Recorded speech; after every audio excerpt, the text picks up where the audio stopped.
આ લોકશાહીની અંદર એક પર્વ ઉત્સવ મનાવતા હોય છે કે આ ચૂંટણીની અંદર લોકો જાગૃત બને અને વધારે ને વધારે મતદાન કરે એવો મને વાંચનથી મને કેટલાય સમયથી માહિતી મળી. પછી જ જોયું તો સરકારી તંત્ર, ચૂંટણી આયોગ, કમિશન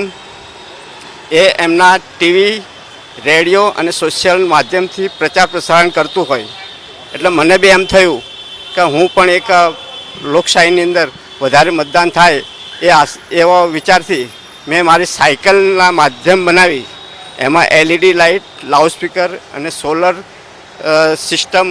પ્રોજેક્ટ ફિટ કરાવી અને દરેક વિસ્તારમાં ફરી લોકોને જાગૃત કરું છું કે લોકો વધારે ને વધારે મતદાન કરે તો આપણે સારી સરકાર આવે અને આપણું લોકતંત્ર મજબૂત બને.